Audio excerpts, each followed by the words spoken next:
Merci beaucoup.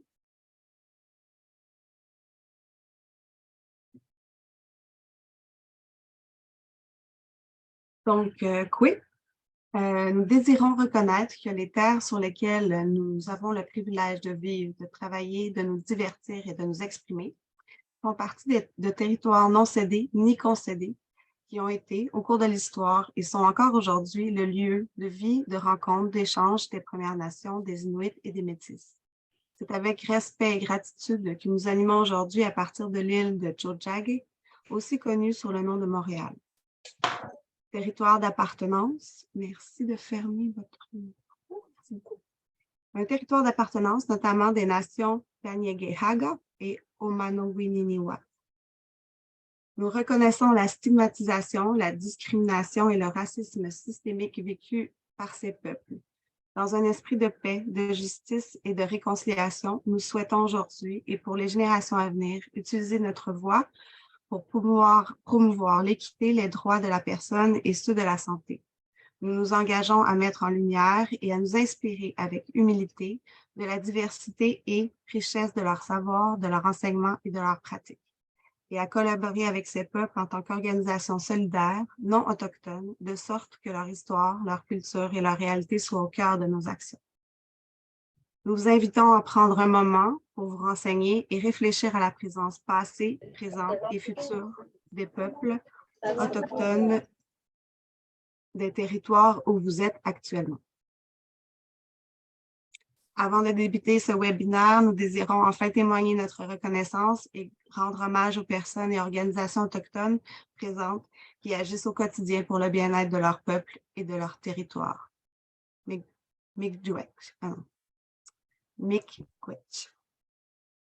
Alors, je me présente, je m'appelle Marianne Palardy, je suis chargée de projet et d'animation de communauté de pratique pour la IDQ. Je serai votre modératrice aujourd'hui pour le webinaire « Adopter le principe de Joyce dans votre organisation, un engagement concret et nécessaire ». Donc, les objectifs aujourd'hui, c'est de mieux comprendre le principe de Joyce, s'informer sur les bonnes pratiques organisationnelles d'incarnation du principe et de s'inspirer très humblement du processus de la IDQ. Alors, vos présentatrices aujourd'hui seront Nathanaëlle de l'organisme Chwakmeten et Sandhya Vadlamudi, notre directrice générale à l'IDQ. Le déroulement, ce sera les deux premières parties, gracieuseté, de générosité de Nathanaëlle va nous animer qu'est-ce que c'est le principe de Joyce et pourquoi y adhérer, et les bonnes pratiques organisationnelles. Puis ensuite, on aura le témoignage de Sandhya du processus à l'interne de la IDQ et la période de questions. Donc, le webinaire est enregistré pour large diffusion pour inspirer le plus grand nombre de personnes et d'organismes à adopter le principe de Joyce, mais la période de questions ne sera pas enregistrée par contre. Alors, sans plus tarder, je vais présenter Nathanaëlle Bégin-Paul, dont le nom traditionnel signifie l'enfant soleil. Elle est Two-Spirit, une Innu de la communauté Matchoutwats. Et elle s'implique activement dans la justice sociale et dans les mobilisations des premiers peuples, mais surtout dans le mouvement vers la décolonisation sur les plans tant politiques que culturels et sociaux. Merci, Nathanaëlle. Est-ce que tout le monde m'entend? Parce que je sais que j'ai quelques problèmes avec mon micro une fois de temps en temps. Oui, nous t'entendons. OK, génial, parfait. Donc, quoi tout le monde? Moi, je vais vraiment faire ça dans le non formel. Donc, je vais fermer justement la présentation du PowerPoint. Donc, n'hésitez pas justement à m'interrompre si jamais vous avez des questions ou quoi que ce soit. Je pense que c'est important que je précise un peu c'est quoi ma mission, mon mandat avec Chwakmeten.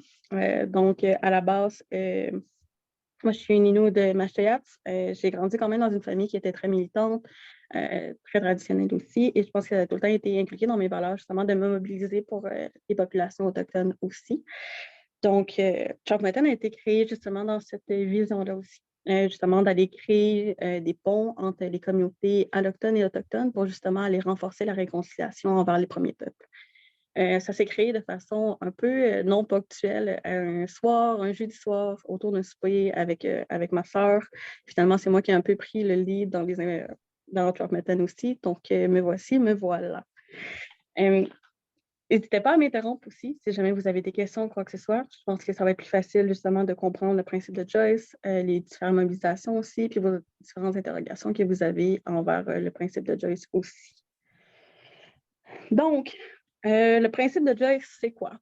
Est-ce qu'il y a quelqu'un qui se sent prêt à m'interrompre et à répondre à la question « Qu'est-ce que le principe de Joyce? »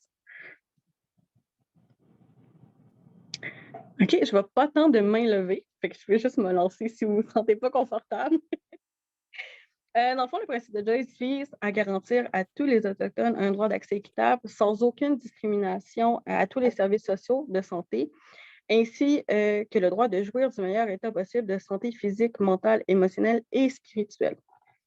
Le principe de Joyce se doit obligatoirement à la reconnaissance et le respect des savoirs traditionnels et vivants des différents services aux Autochtones en matière de santé. Mais qu'est-ce que ça veut dire plus précisément? Autrement dit, ça veut dire simplement une égalité, une équité envers les services offerts aux différentes populations autochtones, offerts justement par les organismes qui se trouvent à l'Octone. Je pense qu'on connaît tous un peu l'historique de la création justement du principe de Joyce, qui est issu malheureusement du décès de Joyce Echaquan, qui est survenu dans des circonstances vraiment horribles le 28 septembre 2020 au centre hospitalier de Joliette, à la Naudière, au Québec, près de la communauté atikamekw de Manawan. Et ce décès-là a été le déclencheur de plusieurs cheminements et de plusieurs mobilisations qui se sont justement débattues pour la reconnaissance justement du racisme systémique et la reconnaissance justement des savoirs et des connaissances traditionnelles des premiers peuples autochtones. Est-ce que vous avez des questions jusqu'à maintenant? Parce que je sais que je parle vite. OK, parfait. Donc, je vais continuer. Après plusieurs discussions, je me suis assise avec justement une personne qui est au bureau du principe de Joyce à Manawan pour mieux comprendre les impacts qui étaient souhaités justement par la création du bureau du principe de Joyce. Ça a été vraiment une réflexion qui a été très importante pour moi, puis je pense qu'il serait très importante pour la multitude des organismes autochtones qui travaillent justement avec la promulgation des premiers peuples. Je pense que ce n'est pas juste une question d'image, parce que je sais qu'on a cette volonté de vite adopter le principe de Joyce pour se dire « Oh mon Dieu, j'ai créé ce pont, donc maintenant je peux passer à la prochaine étape ». Malheureusement, ce n'est pas aussi simple. C'est un long cheminement qui a besoin justement d'un réel impact positif envers une réconciliation envers les premiers peuples. Donc, ça a besoin d'être malléable, ça a besoin d'être concret, puis ça a besoin d'avoir des chiffres, puis justement qu'on puisse le voir. Pas simplement être une belle image qu'on montre au goût du jour pour dire « Oh mon Dieu, je suis maintenant un allié envers les premiers peuples, puis mon cheminement s'arrête ici. » Non, c'est beaucoup plus compliqué. J'ai travaillé avec quelques organismes justement qui sont entrés en cheminement vers la décolonisation et comme ils ont pu le comprendre, à la première rencontre, c'est pas juste une rencontre, c'est une multitude de rencontres qui prend juste un long cheminement. Mais je pense que Marianne et Sandia vont pouvoir plus en parler de leur propre cheminement par la suite. Maintenant, comment qu'on l'adopte, puis comment qu'on l'incarne. C'est quand même une grande réflexion parce que ça peut prendre une multitude de formes. Ça peut s'adapter à votre propre organisme. Ça peut prendre plusieurs formes parce que vous êtes une multitude d'organismes avec une multitude de services aussi et une multitude de réalités et de perspectives aussi. Mais là, je vais parler pour moi parce que je ne peux pas parler au nom de tous les premiers peuples et de toutes les réalités et de toutes les perspectives. Je pense que ça va passer à travers la sécurisation culturelle. Mais là, vous allez me dire, c'est quoi la sécurisation culturelle? La sécurisation culturelle, c'est lorsque les premiers peuples vont finalement se sentir en sécurité et compris à travers justement leur culture et la réalité et leurs perspectives aussi qui vivent encore aujourd'hui, au temps passé, présent et futur. Mais là, vous allez me dire aussi, oui, mais Nat, moi, je suis un organisme alloctone, j'ai des défis, je vais rencontrer justement des opportunités, mais je vais rencontrer des murs aussi qui vont m'arrêter. Mais c'est quoi ces murs-là? Je me suis assise avec une multitude de collègues allochtones pour justement qu'on discute de c'était quoi ces défis-là pour mieux les comprendre. Parce que même moi, en tant que personne premier peuple, pour moi, c'est simple de juste l'adopter puis de me dire OK, on peut le faire, on va le faire ensemble puis on va travailler là-dedans. Mais ce que je n'avais pas compris au même moment, c'est qu'il y a une anxiété aussi, je pense, qui vient avec le fait d'adopter le principe de Joyce par rapport à justement devoir prendre position en ce qui concerne le racisme systémique. Je pense qu'il y a une question aussi du nationalisme qui va prendre naissance à travers les différents organismes autochtones qui vont justement travailler à travers le principe de Joyce. Puis je pense que c'est assez simple aussi. Je pense que l'incompréhension face à une notion d'égalité puis d'équité. Pourquoi je ferais ça pour les premiers peuples alors qu'il y a tellement d'autres minorités qui nous entourent aussi qui ont besoin de cette adaptation puis de ce cheminement particulier. Il y a une incompréhension aussi de l'historique à travers tout ce qui concerne le cheminement des premiers peuples, les réalités, la notion de colonisation aussi qui n'est pas nécessairement accessible à tous les organismes autochtones qui nous entourent. Puis il y a une réaction, je pense, qu'on peut peut-être nommer face à nos différents collègues, face à un positionnement aussi radical que de dire que le racisme systémique est présent. Puis je pense que ça va être confronté à des embûches. Tu sais, je parle énormément d'anxiété parce que je connais énormément d'agents de liaison qui vivent cette anxiété continuelle de devoir prendre conscience puis de faire un peu l'avocat à travers toute cette multitude de personnes qui sont au pouvoir en ce moment et puis qui prennent ces décisions-là aussi. Mais je pense que tous ces défis-là nous ramènent à la base aussi, que c'est de la retraumatisation envers les premiers peuples, envers votre clientèle aussi, puis envers les personnes avec qui vous travaillez. Juste le fait de ne pas admettre la reconnaissance du principe de Joyce, ça va être de ne pas reconnaître justement les traumas qui ont été présents, passés et futurs, comme je le répète, depuis au moins 15 minutes aussi. Fait que ce qui nous amène aussi à... j'aurais aimé ça aujourd'hui arriver et vous dire il y a un plan simple, exact, que ça va être un plan des étapes de A à Z, mais ce n'est pas le cas. Ce n'est pas comme ça que ça fonctionne malheureusement parce qu'il y a une multitude de perspectives et de réalités, comme je le répète encore une fois depuis 15 minutes, qui est important de comprendre et d'acheminer dans sa réflexion aussi pour adopter le principe de Joyce. Mais comment que je fais? C'est quoi ces exemples-là? Je me suis assise en réflexion avec Marianne, avec Cynthia, avec d'autres camarades aussi des premiers peuples qui se mobilisent autant pour ce principe-là aussi. Ça fait que j'ai un peu déconstruit le principe de Joyce et ces 6 éléments qui sont importants. Je pense que ça va tout d'abord passer par un cheminement de décolonisation à travers, justement, comme je le répète depuis tout à l'heure, encore une fois, des retombées quantitatives puis observables après l'adoption du principe de Joyce. Comment ça va servir que je l'adopte en tant que moi, personne autochtone, envers ma clientèle qui sont issus des premiers peuples. Ça ne va pas juste me servir à moi et à mon image, mais il faut que ça serve à la clientèle aussi, aux personnes que je veux fréquenter, aux organismes et à la communauté autochtone, parce que ce principe-là ne me sert pas à moi, mais sert à la communauté avant tout. Je pense que ça va être une compréhension aussi des réalités et des perspectives des premiers peuples. Quand je parle de cheminement de colonisation, c'est pas juste je fais un cheminement de décolonisation pour dire que je le fais. C'est des longues étapes, c'est de comprendre une multitude. Oui. Pardon. OK, mais je vais continuer, sinon tu vas pouvoir reposer ta question. Justement, ça va être une compréhension des réalités et des perspectives des premiers peuples. Chaque nation, chaque territoire, chaque réserve et communauté a sa propre réalité, a sa propre perspective et sa propre défi aussi, à son propre rapport à la colonisation. Je parlais avec mon petit chapeau d'intervenante aussi. Je travaille avec une multitude de clientèle qui les communautés Inuk, les communautés Mohawk ou les communautés justement Innu. Mes interventions, ma compréhension des réalités va s'adapter à travers justement de... OK, alors je vais parler moins vite. Excuse-moi. Non, pas, je vais recommencer ma phrase. Je pense que justement, quand moi, je prends mon chapeau d'intervenante, je n'ai pas le choix de m'adapter à la multitude de clientèle que j'ai. Je pense que les communautés Inuk, Innu, Mohawk ont chacune leur perspective, chacune leur séquelle de la colonisation aussi, puis leur simple rapport aussi à la communauté occidentale telle qu'on la connaît aussi. Donc, je n'aurais pas le choix de, moi, m'asseoir en tant qu'individu, même si je suis issue des premiers peuples, de m'asseoir, de faire mes propres recherches, puis de faire mes propres introspections aussi, pour justement apporter un meilleur service à ces communautés-là aussi. Donc, voilà, c'est mon petit point pour la compréhension des réalités et des perspectives des premiers peuples. Il va y avoir la décolonisation des pratiques, comme je le dis depuis tout à l'heure aussi.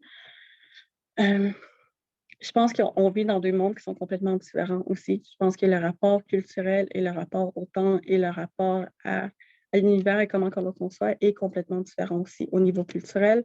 Les premiers peuples, et encore une fois, chaque communauté, chaque population ont leur propre rapport au monde. Donc, qu'est-ce que vous allez faire, vous, en tant que personne autochtone? Ça va être de s'asseoir, de voir avec quelle clientèle que vous travaillez, puis d'aller comprendre ces perspectives-là. Et ça, malheureusement, ça ne s'apprend pas dans les livres, ça ne s'apprend pas à la radio, ça ne s'apprend pas nécessairement dans ce webinaire qu'on fait en ce moment. Tu sais, ça va être d'aller s'asseoir justement avec les communautés avec qui vous travaillez pour comprendre leurs besoins à eux, leur volonté, puis leur propre perspective, puis qu'est-ce qu'eux ont besoin dans leur réalité immédiate aussi. Est-ce que vous aviez des questions pour l'instant? Non? OK, je vais continuer. Aussi, je pense qu'il y a une autre... Oui. Nathanaël, on a une question de Maria. Juste décrocher ton micro. Oui, est-ce que vous m'entendez? Oui. Oui, excusez, je ne savais pas comment lever la main. Je viens de voir, je viens de voir c'est comment ça fonctionne, mais j'avais une question là, par rapport à ce que vous venez de nommer, là, d'impliquer justement les personnes concernées là, au niveau des services qu'on va offrir, tout ça, mais je me demandais si vous aviez peut-être des... je vais dire des trucs et astuces, là, parce que je cherche mes mots un petit peu ce matin, pour arriver à entrer en contact avec les personnes là, des communautés autochtones. Là. Tu sais, moi, je travaille à Québec dans un organisme là, en santé sexuelle, puis je travaille tu sais, notamment avec des centres de formation professionnelle à Wendake, mais aussi les centres d'amitié autochtones pour les personnes autochtones en milieu urbain. Puis on dirait que c'est bien que j'essaie beaucoup là, d'entrer en contact avec leurs organisations, les organismes, tout ça, puis j'ai des beaux retours. C'est vraiment plus difficile de développer un lien de confiance avec les usagers, usagères de ces institutions-là pour justement être capable d'aller les consulter par rapport aux meilleures pratiques, tout ça. Fait que je me demandais comme s'il y avait quelque chose qui serait possible de travailler ou d'améliorer de notre côté à ce niveau-là pour améliorer puis faciliter les liens de confiance. C'est pas la première personne qui me pose cette question-là, c'est vrai. Je pense qu'il y a beaucoup cette méfiance mutuelle envers les deux communautés. Fait que je pense que la meilleure solution que je peux donner, je pense, c'est d'aller à la rencontre de l'autre dans la plus grande des simplicités. J'imagine que dans les communautés autochtones, mais je le sais parce que j'y ai été aussi, il y a énormément d'événements qui sont non formels, des célébrations, des cérémonies où est-ce que justement la communauté autochtone est invitée. Je pense que nous, notre façon, je vais parler pour moi, de créer des liens, c'est dans la non-formalité. C'est de sortir de le rôle de je suis de mon travail de 9 à 5 avec mon petit chapeau de travailleuse, mais je vais aller à la rencontre de justement Tony qui travaille à tel organisme ou quoi que ce soit. Fait que c'est vraiment de créer un lien dans la non-formalité et justement d'aller vraiment à la rencontre de l'autre dans leur propre environnement aussi. De ne pas les inviter nécessairement dans le nôtre, mais d'aller à la rencontre de l'autre dans leur perspective, dans leur réalité à eux aussi, parce que ça va être plus facile justement de créer un lien. Je ne sais pas si c'est clair.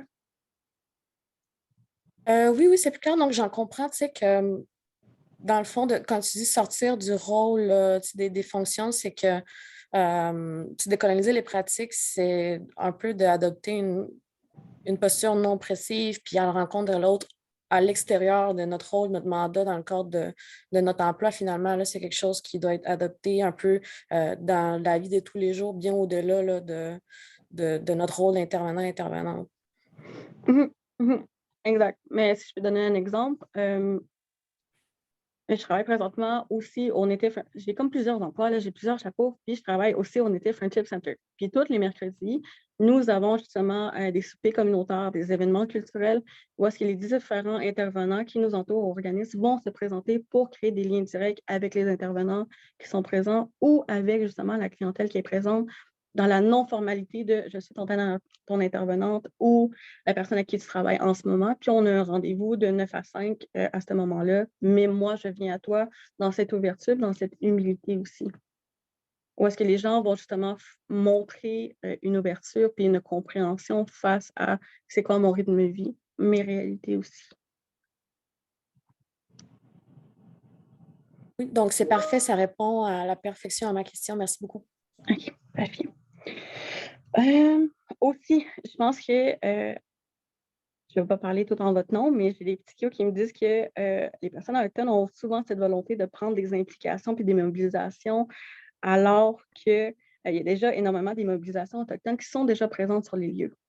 Donc, je pense, au lieu de prendre les devants, je pense que c'est dans votre rôle de venir porter soutien justement aux différentes personnes et aux différentes mobilisations qui sont déjà présentes sur les lieux et non de prendre les devants et de prendre la place au premier peuple. Je pense que c'est dans notre rôle en ce moment de se débattre, à aller reprendre notre place, puis qui est notre place et notre aire à prendre aussi.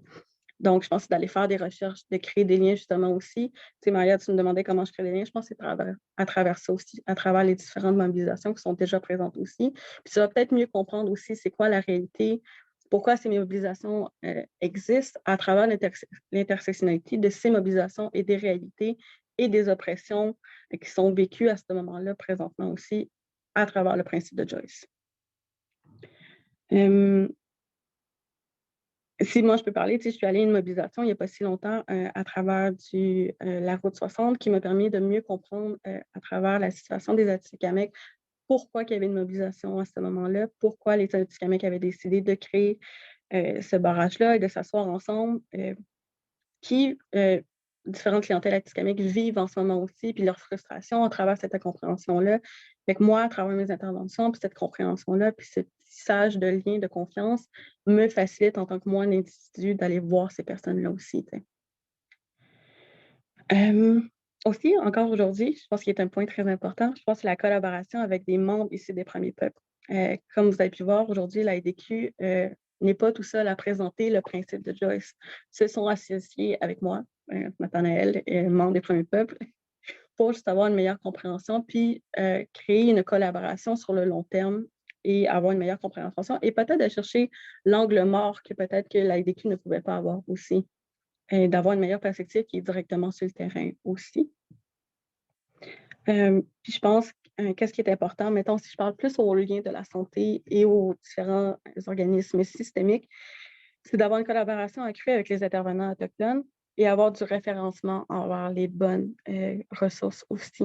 Tout simplement, qu'est-ce que je veux dire? C'est, je pense pas qu'il y ait une meilleure personne qu'une personne autochtone pour comprendre la réalité d'une personne autochtone ou d'un organisme autochtone aussi. Et c'est correct de les accompagner dans ce cheminement-là aussi. Tu n'es pas obligé de faire OK, je te réfère au Native Montréal, mais moi, mon cheminement s'arrête là. Mais au contraire, je vais t'accompagner tout le long de ce cheminement-là, accompagné de justement du Native Montréal. Comme ça, vous, ça vous permet de créer des liens, de vous faire un peu un nom aussi dans la communauté autochtone, de savoir que, je m'excuse, Geneviève, c'est le seul nom que je vois en ce moment, que Geneviève va justement créer des liens avec la communauté et accompagne ses différents clients, clientes dans cette formulation-là aussi. J'aimerais ça aussi vous donner des noms, des ressources, des partenaires. J'aurais aimé ça vous en donner plus. J'aurais vraiment aimé ça vous en donner plus. Malheureusement, j'en ai pas beaucoup. Et c'est majoritairement des organismes qui sont à Montréal, mais qui font des Zooms comme on fait aujourd'hui, donc c'est pas pire. J'ai la ressource de Mikana. Je pense que tout le monde la connaît. Mikana est une super bonne ressource qui fait justement un peu le travail que j'ai fait avec l'IDQ, d'accompagner les organismes dans leur cheminement de décolonisation, dans leur cheminement vers le principe de Joyce, pour avoir des meilleurs outils en ce qui concerne les interventions, compréhension des perspectives, des réalités aussi, des différentes facettes des premiers peuples. Aussi, après m'être assis avec le bureau du principe de Joyce, il y a une bonne nouvelle aussi. Ils ont créé un nouveau programme en ce moment qui, eux, vont se charger d'accompagner les différents organismes qui souhaitent adopter le principe de Joyce. Ils ont engagé, je ne sais pas si j'ai le droit d'en parler, mais je vais vous en parler. Ils ont engagé, il n'y a pas si longtemps, différents intervenants qui vont pouvoir vous accompagner tout au long de votre cheminement avec le principe de Joyce, vous aider à élaborer ce plan, comment vous allez l'appliquer, et vraiment un bon allié durant l'application du principe de Joyce. Il y a aussi les organismes autochtones que vous connaissez dans vos alentours, les centres d'amitié, qui ont pour mission d'aider les personnes autochtones en citadines d'avoir une meilleure structure, d'avoir des meilleures ressources, qui, eux, font ce cheminement-là de sensibilisation aussi. Donc, je vous conseille de les contacter aussi. Sinon, il y a le fameux Femmes autochtones du Québec, parce que la fameuse Isabelle Payet donne énormément de formations, de sensibilisation à travers les différentes réalités, à travers les différentes perspectives, fait vraiment une décolonisation historique aussi de l'histoire telle qu'on la connaît aujourd'hui. Il y a Native Montreal, j'en ai donné l'exemple aussi, qui donne ce genre d'informations-là ou d'accompagnement. Mais je vous conseille aussi d'aller voir vos intervenants de proximité ou vos intervenants de milieu qui, eux, sont directement en contact avec la population, qui connaissent ces réalités-là et sont directement sur le terrain. Je pense que des fois, d'être dans son bureau, on perd un peu le lien direct avec qu'est-ce qui se passe réellement sur le terrain, quelles sont les réalités aussi. Je vous conseille d'aller les voir. Et souvent, on est vraiment très compréhensif et on est content d'avoir de vos nouvelles. Ensuite, mon partenariat avec l'AIDQ est né, ça va faire, je pense, à peu près 1 an ou en septembre. J'hésite entre les 2 dates, mais je vais dire 1 an. OK, Marianne, juste-moi pas. Ça a été l'un des plus beaux partenariats que j'ai fait, dû à l'équipe qui a vraiment eu une super belle ouverture et compréhension envers la critique, envers l'introspection aussi et leur positionnement politique, leur positionnement en tant qu'organisme alloctone aussi. Fait que ça nous a permis, je pense, ensemble de vraiment avancer puis de les voir justement avoir cette curiosité puis de vouloir bâtir des ponts qui sont solides envers les communautés autochtones et envers les différents organismes autochtones aussi qui nous entourent sur l'île de Montréal. Donc, voilà, puis je pense qu'ils ont vraiment eu cette ouverture d'aller justement, pas juste se fier sur moi qui est un seul et un humble avis parmi les différentes communautés autochtones et différentes réalités, mais sont allés chercher plusieurs avis, différentes réalités aussi. Il y a eu cette volonté de participer avec le principe de Joyce, il y a eu cette volonté de participer avec Tipi Flamand et il y a eu cette recherche puis cette réflexion qui était super belle à voir aussi. Puis comme ils le font, et ils le font encore, c'est un cheminement sur le long terme. Fait que ce ne sont pas simplement assis en se disant que le cheminement était terminé après notre première rencontre aujourd'hui, mais ils l'ont fait de leur côté aussi sans s'asseoir sur les différents organismes autochtones. Ils ont pris leur rôle à cœur et ont eu cette volonté de, eux, en tant qu'Autochtones, de vouloir se décoloniser pour avoir un meilleur service envers les communautés autochtones. Donc, si vous avez des questions, n'hésitez pas à me les poser, parce que comme je le répète, je parle vraiment vite, là. C'est mon TDAH, je vous le jure.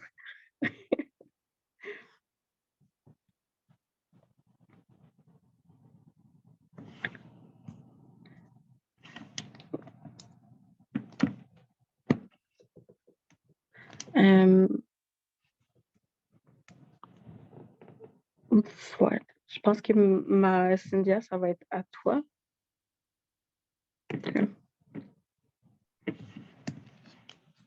Parfait. Ben, merci, Nathanaël. Tu nous as lancé de beaux compliments. Ça fait chaud au cœur. Merci beaucoup. C'était inattendu dans la présentation. Donc, c'est apprécié. On fait toujours évidemment de notre mieux et on avance en fait avec une optique vraiment bienveillante, mais à tâtons quand même. Et ça, on en est toujours consciente et on s'ajuste au fur et à mesure. Je pense qu'il y a une question. J'imagine que cette question est pour Nathanaël. Alors, je la prendrai maintenant, puis j'enchaînerai par la suite avec l'exemple de l'AIDQ. La question est posée par Annie Tremblay. Alors, vous pouvez ouvrir votre micro. Est-ce que vous m'entendez? Oui. Oui. OK. Moi, ma question, c'était à savoir, est-ce qu'il existerait, parce que j'ai fait des recherches, c'est pas simple à trouver, des exemples positifs de soins qui ont été desservis, qui étaient sécuritaires, qui étaient adaptés aux Premières Nations, des témoignages positifs pour encourager les gens du milieu de la santé à voir le résultat positif que ça a mené au bout. Je trouve que de le voir de cette façon-là, ça peut être stimulant. Donc, je me demandais si on avait à quelque part des témoignages comme ça qu'on pouvait comme récolter, là. Ben, c'est ça que je peux te parler de quelques interventions que que moi, j'ai vécu, qui ont réussi à réconcilier justement les premiers peuples avec une confiance envers le système aussi. J'ai un exemple particulier en tête où est-ce que je travaillais justement dans une auberge pour femmes en difficulté, où est-ce que j'ai dû faire un appel pour une déposition, tout simplement pour en violence conjugale.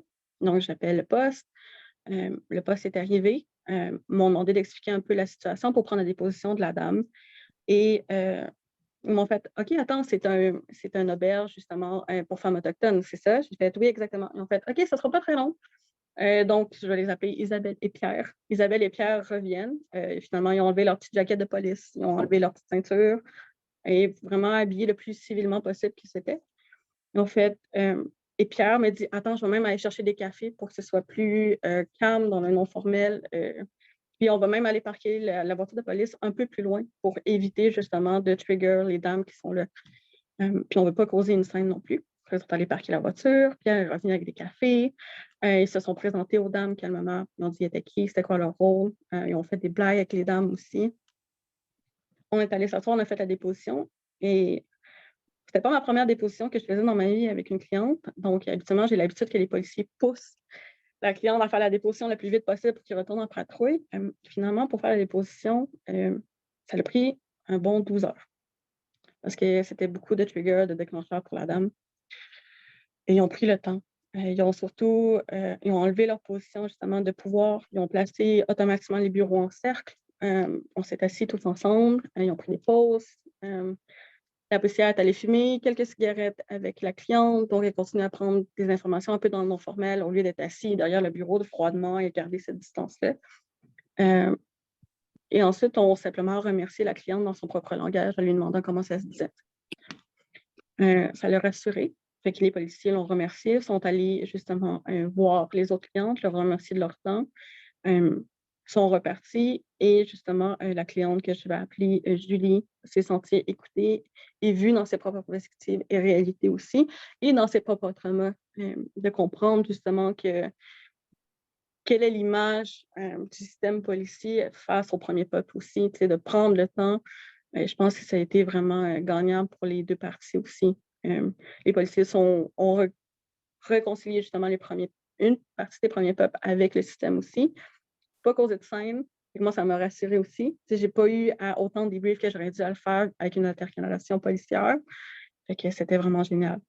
J'ai eu des super infirmières aussi qui ont été à l'écoute des besoins, qui ont été à l'écoute des perspectives aussi, qui se sont débattues aussi pour que les clientes aient justement des soins justes et équitables envers justement les premiers peuples que j'accompagnais. Dans les hôpitaux aussi, face à la discrimination qu'ils subissaient à travers différents clients, à travers différents docteurs ou d'autres infirmières qui étaient présentes sur les lieux aussi. Donc, je pense que faut garder en tête que c'est un travail d'équipe, qu'on est ensemble là-dedans et que c'est pas juste les Autochtones versus justement les personnes autochtones, c'est qu'on est ensemble justement pour se battre pour un meilleur système plus équitable pour nous tous. Oui.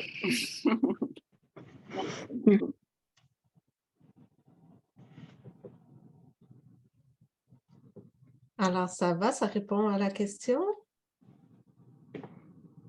Oui, je pense que oui. Donc, merci. Alors, on en était à débuter, dans le fond, la portion là, liée à l'exemple de la IDQ. Alors, première chose à dire, c'est que l'exemple de la IDQ est une façon de faire que l'on a développée là, au courant de la dernière année, des derniers 18 mois, presque même 2 ans, je dirais. Mais c'est un exemple qui peut servir d'inspiration, mais qui n'est certainement pas un modèle là, comme tel à suivre à la lettre. Ce n'est pas une formule à copier-coller nécessairement, mais ça peut être un exemple qui guide, qui amène à réfléchir sur certains éléments qui après vont être mis en relation avec votre type d'organisation si vous avez envie de vous engager vers cette adoption du principe de Joyce. Donc, une des choses également importantes à dire sur l'AIDQ, en fait, c'est que c'est une association. Donc, l'AIDQ, ça veut dire l'Association des intervenants en dépendance du Québec. Donc, on est en fait une organisation qui n'est pas en service direct de première ligne.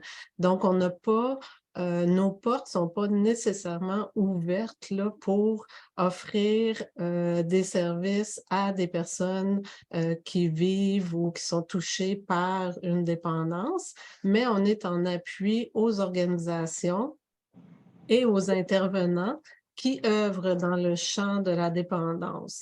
Donc ça, c'est certainement, ça a teinté aussi notre processus parce que c'est quelque chose qui nous caractérise également.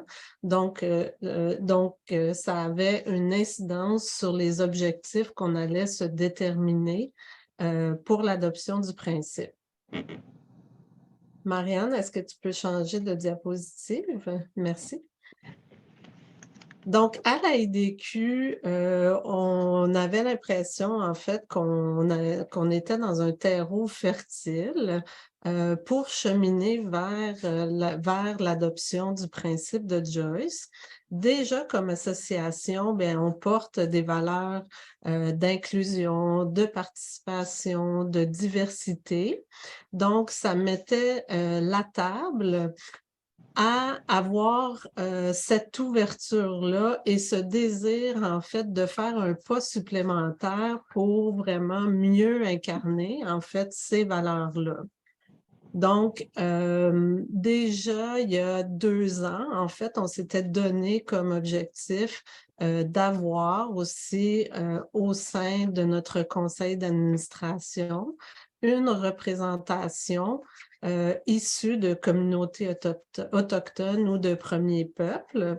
Donc, c'est une chose qui nous semblait vraiment importante à faire pour démarrer en fait notre processus en lien avec le rôle qu'on sentait qu'on avait à jouer pour cheminer vers la réconciliation et la sécurisation culturelle. Donc, c'est un premier pas qu'on a fait. Et par la suite, en fait, on a également pris le temps en conseil d'administration d'échanger sur la situation qui se vivait au Québec. On était quand même dans un moment aussi où les discussions pouvaient être vives en lien avec est-ce qu'on reconnaît le racisme systémique, est-ce qu'on est moins à l'aise avec ce principe. Nous, à l'AIDQ, on a endossé, en fait, cette reconnaissance du racisme systémique. On y croit et cette reconnaissance-là, ça nous a donné un peu aussi la confiance de se dire, ben, en reconnaissant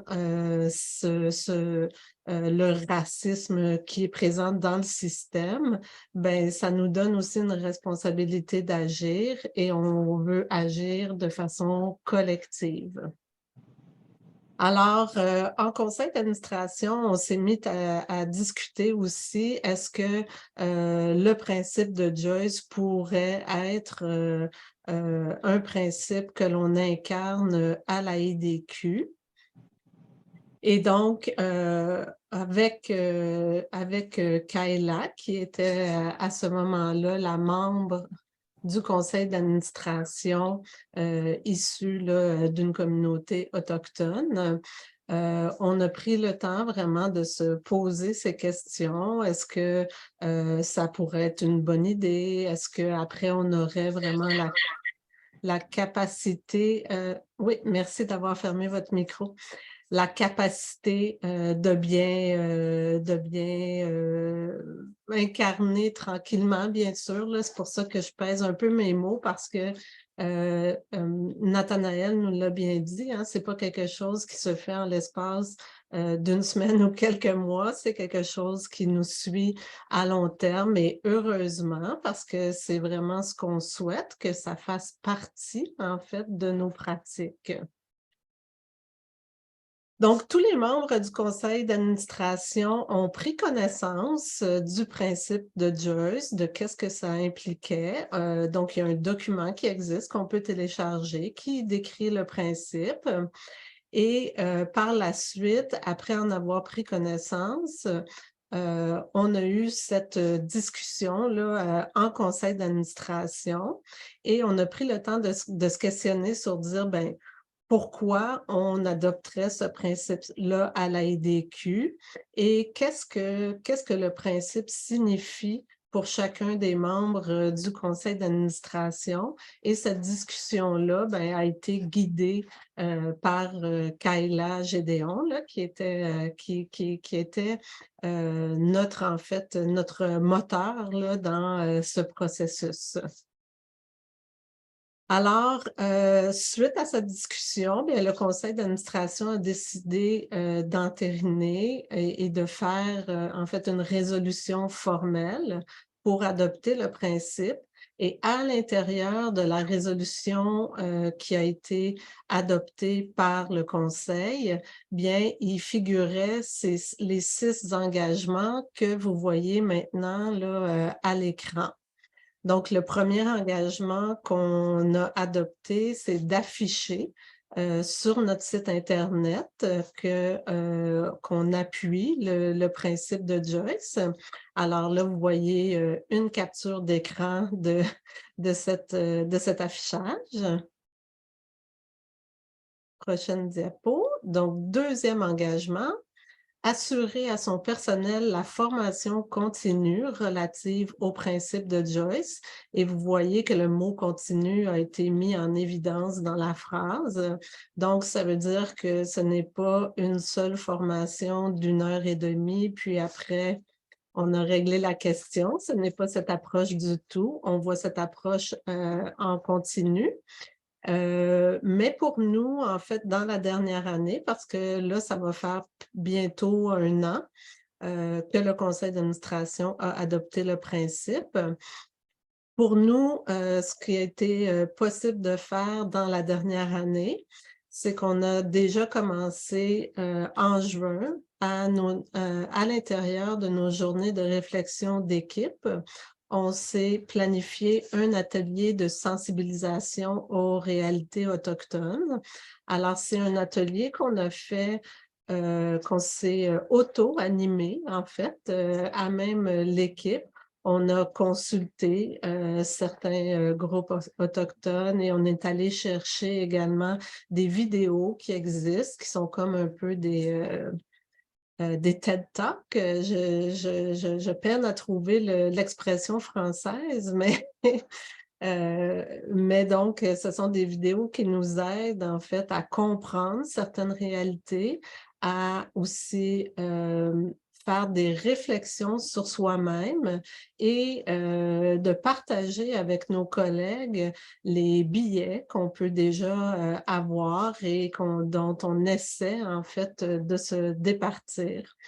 C'est un exercice très intéressant également en équipe là, pour développer la confiance là, entre les collègues, de se dire on ne sera pas parfait, mais on essaie de faire de notre mieux et on compte les uns sur les autres pour s'appuyer en fait dans ce processus. Par la suite, on a, à la rentrée, organisé une journée avec l'équipe de travail et le conseil d'administration. Et notre question principale lors de cette journée, c'était bien, comment, comme association, allons-nous incarner le principe de Joyce? Et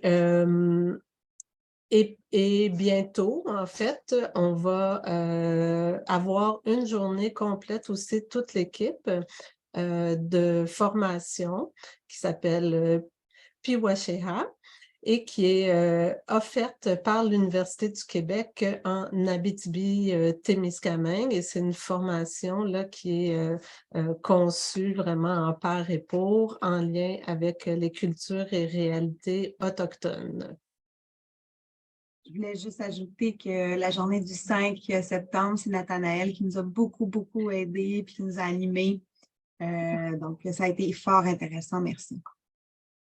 Oui, merci Marianne de le préciser. On voit même Nathanaël au loin sur la photo. Donc, cette journée-là a été planifiée là, de A à Z en compagnie de Nathanaël et c'est la raison pour laquelle elle se questionnait sur le moment de notre rencontre et du début de notre travail conjoint. C'est qu'on a quand même consacré on a commencé à planifier cette journée d'équipe CA à la fin du printemps dernier. Donc, on a été en contact là, pendant tout l'été là-dessus. Tu peux changer de diapo. Merci. Donc, pour poursuivre dans ce qui a été réalisé et qui est en lien avec les engagements que l'association a pris, l'engagement numéro 3 est d'inclure en fait systématiquement une composante relative au principe de Joyce dans nos activités et formations et de prévoir également des mesures pour intégrer des participantes autochtones. Donc, ce qu'on est en train de faire en ce moment, c'est qu'on est en discussion avec l'UQAT, les mêmes qui vont nous offrir la formation d'équipe la semaine prochaine, pour explorer comment on pourrait avoir une formation qui serait offerte au réseau de la dépendance dans notre programmation de 2023-24, qui serait basée sur l'offre qu'ils ont actuellement, mais qui, en collaboration avec eux, on pourrait adapter pour que les considérations, puis toutes les préoccupations et les éléments importants qui sont reliés au champ de la dépendance y soient représentés. Donc ça, c'est en travail actuellement. Et on a aussi, dans la dernière année, porté quand même une attention toute particulière à l'intégration et la participation là, de personnes autochtones dans nos activités, nos programmes de formation. Donc, on peut le voir notamment à travers toute la programmation de la rencontre québécoise en réduction des méfaits, de la communauté de pratique intersection, le programme Profane qui a également une formation faite sur mesure en collaboration avec les communautés autochtones et le projet VSE qui est le projet de valorisation du savoir expérientiel qui a également cette dimension-là présente à la fois dans le groupe de 30 environ collaborateurs au projet, mais qui a aussi un comité tout spécial communauté autochtone pour avoir une attention aussi particulière sur comment ça va être représenté et articulé dans l'ensemble de la démarche. Ensuite, les réalisations en lien avec notre 4e engagement. Donc, c'est la réalisation que nous sommes collectivement en train de vivre en ce moment. Donc, on s'était donné comme engagement d'offrir un webinaire sur le principe de Joyce pour présenter certains outils existants et faciliter la concrétisation des engagements associés au principe de Joyce. Donc, on le vit aujourd'hui. On est vraiment heureuse d'y être arrivée. Et par contre, ce n'est pas quelque chose qui sera une fin en soi pour nous. Un des éléments qui sera encore en développement sera vraiment lié à la présentation d'outils existants. Et j'ai entendu quand même au moins une question qui était en lien avec cette dimension-là. Donc, à la IDQ, c'est aussi quelque chose qui est important, en fait, dans la réalisation de notre mission, de pouvoir offrir des outils pour susciter un développement dans la pratique, puis appuyer l'intervention. Alors, c'est quelque chose qui pourra être aussi déployé dans les prochaines années. Prochaine diapo. À l'intérieur de l'engagement 4, on a aussi favorisé la mise en œuvre des mesures associées à la sécurisation culturelle des Autochtones en tenant compte de notre capacité organisationnelle. Parce que c'est quand même un vaste projet, là, la sécurisation culturelle. Donc, nous, dans notre démarche, on s'est dit, bien, on y croit, on souhaite y contribuer, mais on demeure réaliste et humble. Alors, on sait qu'on va faire des pas chaque année, on va avancer, on va garder toujours le focus sur comment on peut y travailler. Alors, comment on a fait ça dans la dernière année? Bien, on s'est positionné clairement en lien avec la reconnaissance du racisme systémique. On a également saisi le plus d'opportunités possibles pour inclure, en fait, pour susciter, inclure la participation de personnes et de communautés autochtones et premiers peuples lorsqu'il y avait des activités qui sont en lien avec soit le développement de services ou le développement de politiques. Donc, l'exemple qui est présenté sur le PowerPoint, c'est qu'on a tout récemment organisé un forum d'échange entourant l'application de la loi du gouvernement fédéral en lien avec la possession de drogue. Donc, il y a une loi qui a été adoptée en novembre dernier qui vise la déjudiciarisation de la possession de drogue. Alors, nous, on souhaitait qu'au Québec, on puisse se positionner et voir quelles seraient les conditions favorables pour cette application. Donc, on a rassemblé des acteurs clés du milieu de la santé et des services sociaux, mais le forum impliquait également au premier plan des acteurs de la sécurité publique et également du milieu de la justice. Mais dans le comité organisateur, c'était pour nous très important qu'il y ait également une organisation liée aux communautés autochtones. Donc, on avait la participation de la Commission santé services sociaux Premières Nations Labrador.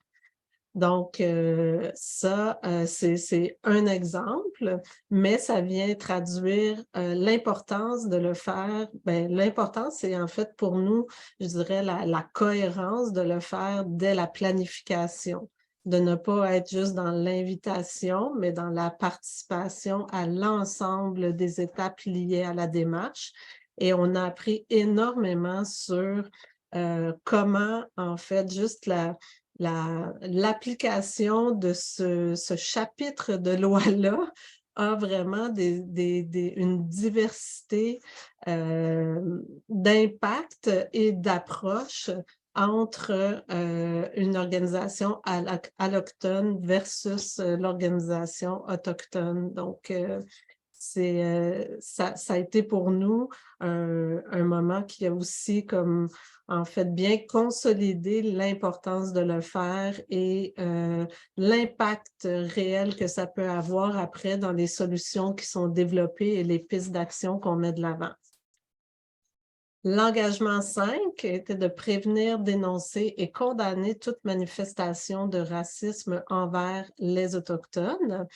Bien sûr, on dit toute manifestation, mais c'est sûr que c'est pas à notre portée de faire ça sur toutes les manifestations, mais on reste à l'affût et quand on peut le faire, on le fait en utilisant les différents médias là, qui sont à notre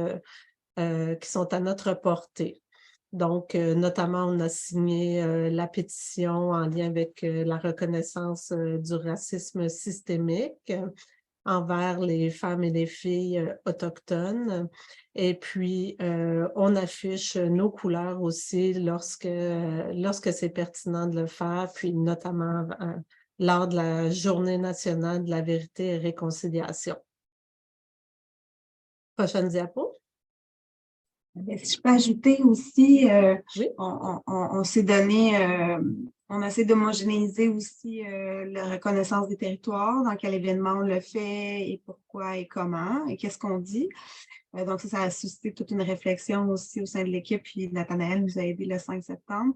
Et il y a toute une réflexion sur la traduction aussi, offrir nos activités donc en anglais et en français, nos outils aussi, qui n'est pas toujours facile. Comme aujourd'hui, on aurait aimé ça, mais on n'avait pas les moyens, mais on construit en tout cas un pont avec une bonne organisation qui va nous aider. Donc, on a ça en tête. Oui, merci Marianne pour ces compléments, toujours pertinents. Alors, on a le témoignage de Kaela dont je vous ai parlé un peu plus tôt, qui était membre du conseil d'administration de la IDQ, qui a dû démissionner tout récemment, mais pour cause de maternité. Donc, c'est quand même un événement heureux. Alors, le poste sera pourvu très prochainement. Donc, Marianne, est-ce qu'on a le témoignage? Ah, je croyais que c'était toi. Ah! Regarde, je vais aller le chercher pendant que peut-être tu peux parler des défis et tout ça. OK, parfait. Donc, on reviendra au témoignage et dans le fond, c'est peut-être un petit problème de coordination qui sera heureux, comme ça on finira sur des mots qui nous empliront de chaleur. Voilà, donc évidemment, c'est ça, cette route-là, cette adoption de principes et surtout l'incarnation vient aussi avec des défis et des opportunités. Celles qui sont mentionnées sont peut-être propres à la IDQ, mais pourraient aussi pourraient survenir dans d'autres organisations également.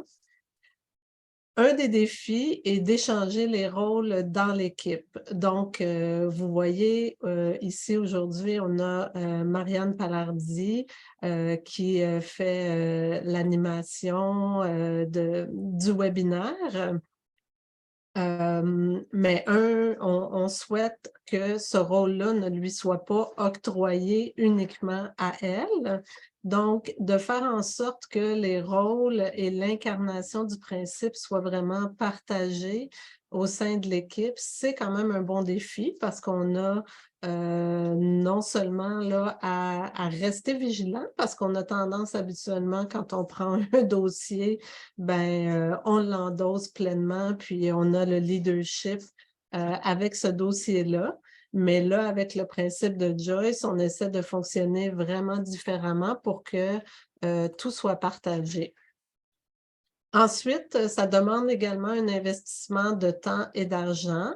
Vous l'avez vu, dans la dernière année, on a quand même fait plusieurs démarches de formation, de réflexion. Donc, tout ça, ça doit se représenter dans le temps de ressources humaines et aussi le temps les ressources financières. On a aussi un défi, en fait, de créer de bonnes collaborations avec des organismes autochtones. Donc, le temps de se connaître, de se reconnaître et d'apprendre à collaborer de façon respectueuse ensemble. Donc, c'est un défi, mais c'est aussi quelque chose qui ouvre vers toutes sortes d'opportunités là également. Être à l'écoute des besoins spécifiques, bien sûr. Je pense que Nathanaël nous l'a bien illustré aussi là, en début de webinaire que les besoins spécifiques sont nommés par les communautés autochtones, les premiers peuples, et on a le rôle d'être à l'écoute et de s'adapter à ces besoins si on souhaite vraiment être dans une optique, en fait, de décolonisation. Et offrir de la traduction. Par exemple, pour ce webinaire, on n'avait pas les ressources nécessaires pour le faire. C'est quelque chose qui nous attristait, en fait. On était peinés de cette situation, mais c'est une réalité qui fait partie de notre contexte. On ne peut pas toujours octroyer les ressources nécessaires à offrir de la traduction, que ce soit en anglais ou en différentes langues autochtones. Mais c'est une cible, en fait, qu'on se donne et on essaie de le faire quand on peut le faire. Puis, on se pose la question à chaque fois qu'on organise une activité. En fait, on fait le tour de l'ensemble de ces éléments pour voir comment on peut en mettre le plus grand nombre en action. Voilà. Oui, j'ai retrouvé, merci Sandhya, j'ai retrouvé le témoignage de Kayla qui nous a envoyé par courriel parce qu'elle est bien occupée à être maman. Donc, je lui ai demandé quels sont ses constats qu'elle tirait du processus d'adoption qu'on a à la IDQ durant sa période au CA. Durant ma participation au conseil d'administration de la IDQ, j'ai eu l'honneur de contribuer à l'adoption du principe de Joyce. Le soutien et l'énergie consacrés à ce projet par le conseil d'administration et le personnel de la IDQ ne passent pas inaperçus. Il s'agit d'un grand pas dans la bonne direction pour les organisations du domaine de la santé dans la province. Lorsque les organisations sont capables de prendre position et reconnaître les barrières actuelles en matière de racisme systémique au Québec, elles envoient un message fort de soutien et de solidarité à nos frères et à nos sœurs qui travaillent à la mise en place d'un système de santé juste et équitable. Si ce geste audacieux et courageux de la ITQ peut se traduire dans d'autres organisations à travers le Québec, nous amorçons le changement que le principe de Joyce demande si justement. Et je lui ai demandé si elle avait des recommandations à faire pour inciter d'autres organisations à l'adopter. Elle a dit, lorsque l'on envisage la possibilité d'adopter le principe de Joyce, je crois qu'il est nécessaire d'avoir la contribution des peuples autochtones sur ce qui sera l'adoption en fonction du mandat et de la mission de l'organisation. Il doit y avoir un lien avec les peuples autochtones afin de fournir la sensibilité culturelle et l'élément d'éducation que ce principe demande. La population autochtone du Québec connaît ses besoins. Elle a simplement besoin d'un espace pour se faire entendre. Pour adopter le principe de Joyce et comprendre d'où il vient, il faut d'abord comprendre d'où viennent les peuples autochtones du Québec. Nous devons dépasser les stéréotypes pour permettre une compréhension si nous voulons faire partie du changement qui est si désespérément désiré et mérité. Un grand merci. Oui, donc en tout cas, merci beaucoup Kayla pour ce témoignage. Kayla aurait vraiment aimé ça, être présente là, au webinaire, mais la date d'arrivée du bébé, je crois qu'elle était prévue pour avant-hier. Donc, c'était un petit peu trop juste comme horizon. Je voudrais juste ajouter une chose parce que Kayla mentionnait en fait dans ces pistes pour aider d'autres groupes, qu'est-ce qu'on devrait prendre en considération? Ben, c'est le point de vue puis la participation des personnes, des communautés autochtones.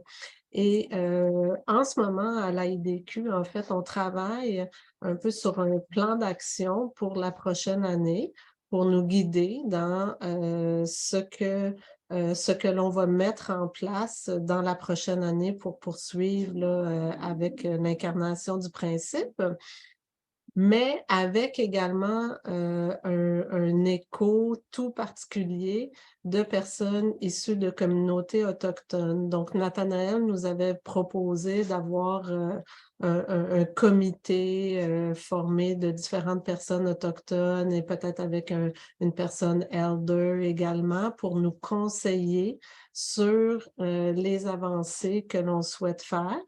Donc, ça, c'est quelque chose qu'on n'a pas encore mis en place, mais que l'on travaille actuellement et qu'on souhaite là, pouvoir intégrer là, dans notre prochain plan de travail. Donc, merci. Je vais faire des remerciements particuliers. Merci, Sandhya. Un merci tout spécial à Nathanaël pour ta lumière, ton implication, ton accompagnement. Vraiment, vraiment, vraiment hyper pertinent. Puis merci d'être là en co-animation avec nous aussi encore aujourd'hui. Et j'espère que notre collaboration va continuer encore longtemps.